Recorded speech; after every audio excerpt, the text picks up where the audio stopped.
ba? Kasi going 6 months na tayo. Diba? Alam niyo po ba na 6 months ago, hindi naman po tayo dapat magkakasama.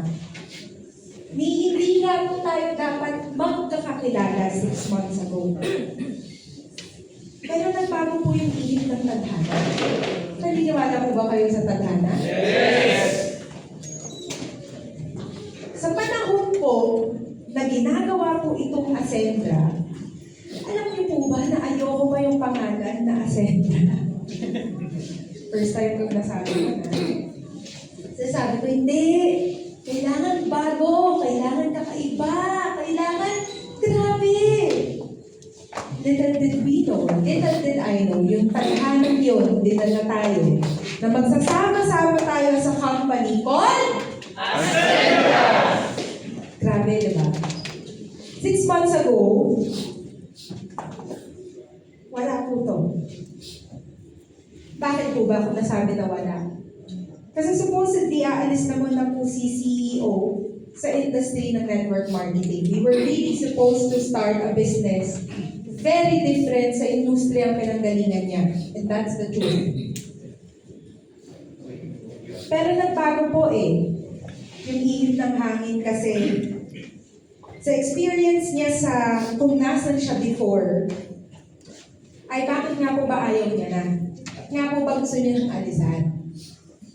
Kasi umabot na po sa point na humaharap siya sa tao, nagmo-motivate, nagsasabi, power,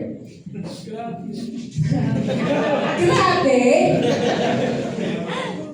pero wala na pong ka-power-power or ka-grabe-grabe. Kasi behind the curtain, behind the lies, yung katotohanan po ng ginagawa niya sa araw-araw kapag ka mag-pay out is very stressful. Bakit? Kasi kailangan niya pong piliin yung mga taong uunahin ang payout. Sino po yun? Yung mga nasa ilalim. Tatawagan yung pinakamalaking cheque, uy, wag ngayon na. Delay mo na kita, unahin yung nasa baba. And how do you empower people when the real situation ganun po? Right? Masisisi na bakit po ba sira si daanan ng money. Well, in fact, hindi po sira yung daanan ng money. Kasi yung ginagamit na daanan ng money dati, parang GCash yan, EMI yan Hindi ka magkakaroon ng EMI license from the Bangko Sentral ng Pilipinas kung paano yung service mo kasi pwedeng bawiin yan Pero bakit hanggang ngayon, yung kapartner sa ganon, meron pa rin EMI. Ibig sabihin, hindi siya ang problema. Ang problema is yung panggagalingan ng perang pangbigay sa mga tao. And again, how do you empower people when you know that you are lying? So sabi niya sa akin, kahit na anong gawin mo kung tayo mag-networking. Ako, ang lagi kong sinasabi sa kanya, kahit na anong gawin mo, mag-networking ka. Labo, di ba? Kasi bakit? Doon siya magaling. Doon yung alam niya. And ever since nagsimula kami, yun yung alam kong ginagawa niya. And I know for a fact that I'm looking to a very wonderful man doing what he loves, serving the people that he loves. Which is, di ba? But it's true. That's the truth. So, ngayon, yung tadhana, ang sinabi, magsama-sama kaming apat. Yes! Alam niyo po yun? Sino po dito yung nakakaalam ng red string theory? Yung mga chismoso sa FB na sawi sa love life, ayan po yung usually pinapakitaan ng red string theory. May nakakaalam po ba? Ibig sabihin, walang sawi dito. Congratulations po sa inyo. Pero ikwento ko po sa inyo, ano po ba ang red string theory?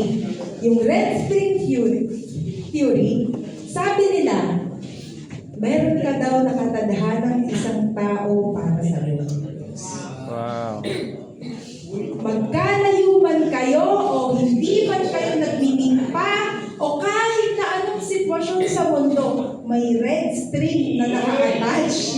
ninyo.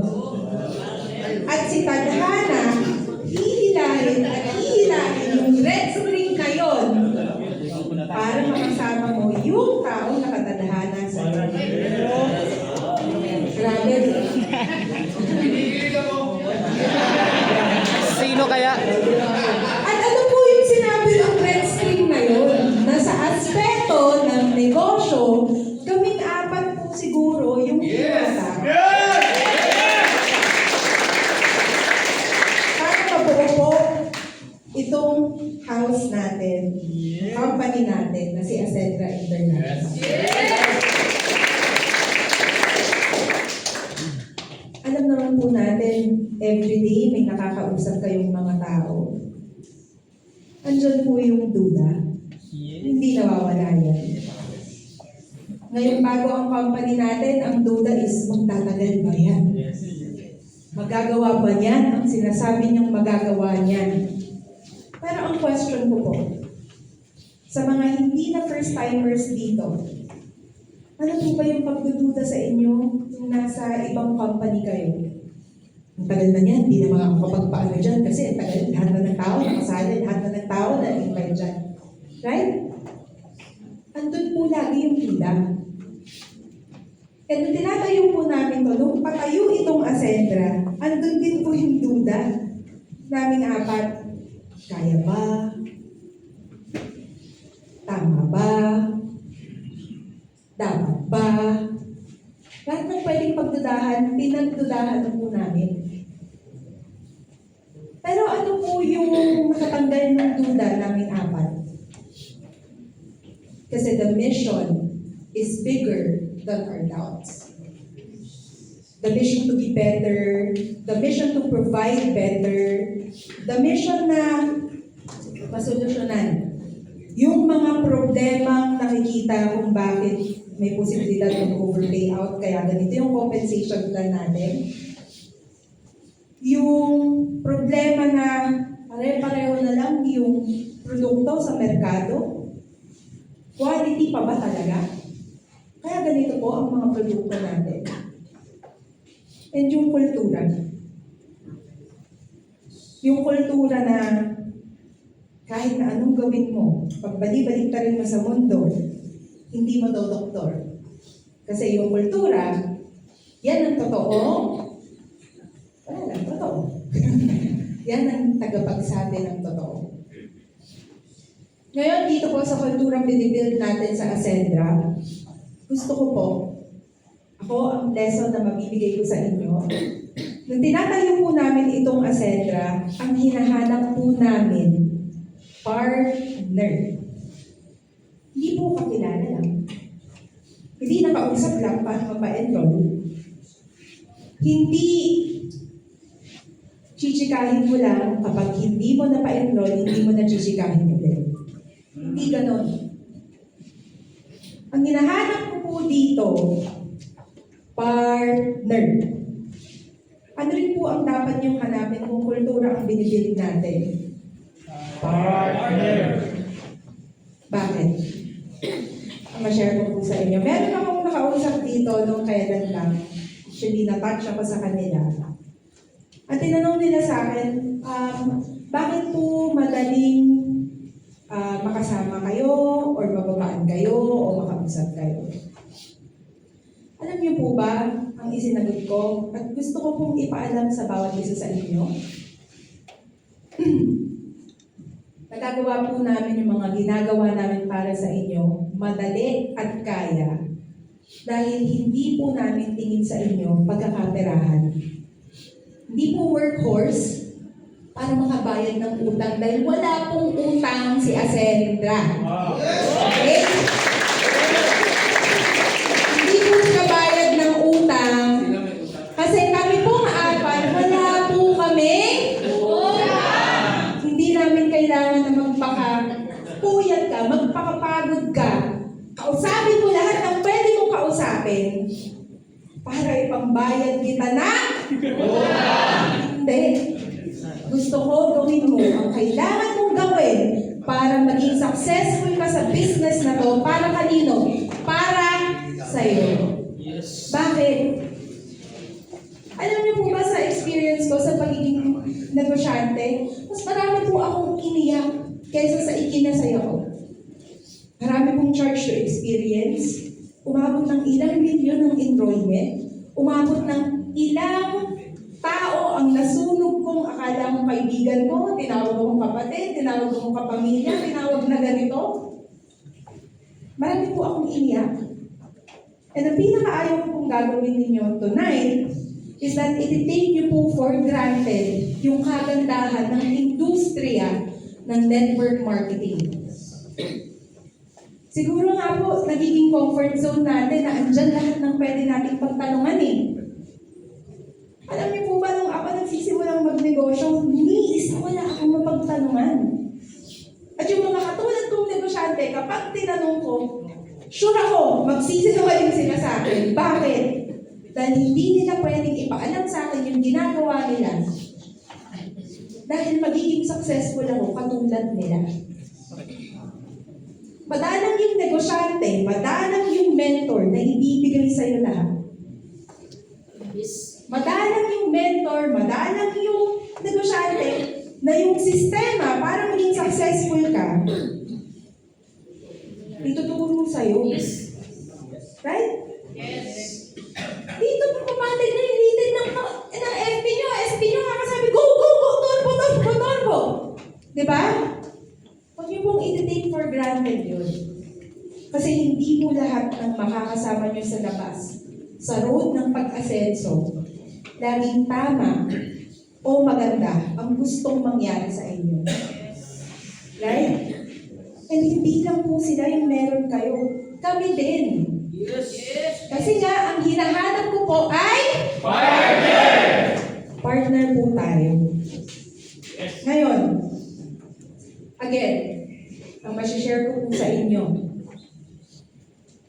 yung mga nakakausap nyo about the business, yung mga GP nyo na, or downlines, kilalanin nyo po. Kausapin nyo po. Hindi laging pera ang usapan. Masarap makipag-usap sa mga tao na nakikilala ninyo na pangarap rin yung pinag-uusapan. Update, di ba? Kasi mas maganda na yung kapartner mo o yung partner mo, alam mo kung anong nangyayari sa buhay nila. Reachable ka, hindi yung after mag-enroll, okay, bye-bye, hanap ako ulit. Alam ko, we have to hustle. I know that we have to hustle hard. Kasi gusto natin, mapuntahan natin yung mga pangarap natin na lugar, mabili natin yung mga pangarap natin na sasakyan, damit, experience natin lahat ng pangarap natin experience at the shortest time possible. Yes. Diba?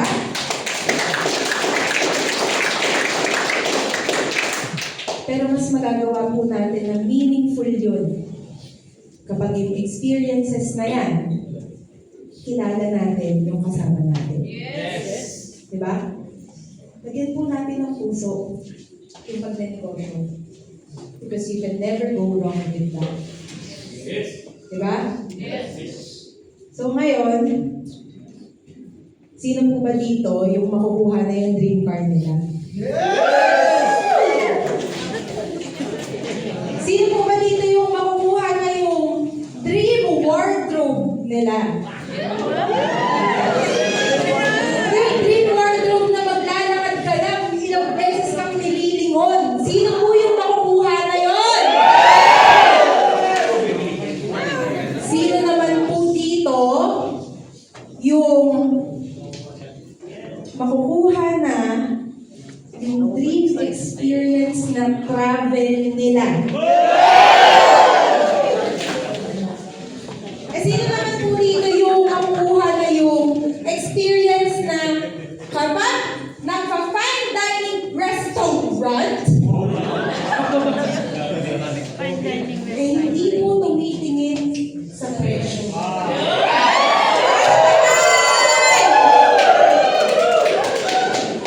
Taas kamay ng bayan na ganyan. O tinatayo yan at sinasabi,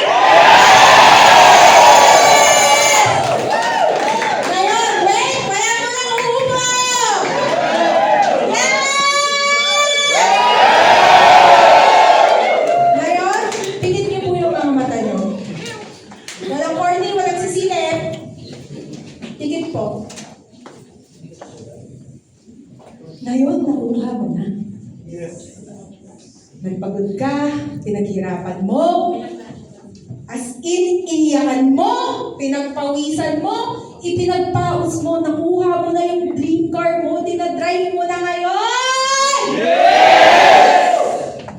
Yung battle gear mo na napakagandang damit, suot mo na ngayon! Yung travel, yung Paris, yung Eiffel Tower, yung masarap na croissant, kinakain mo na.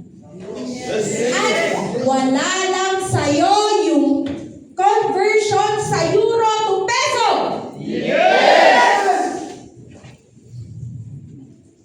Asa sa inyo na yan ngayon.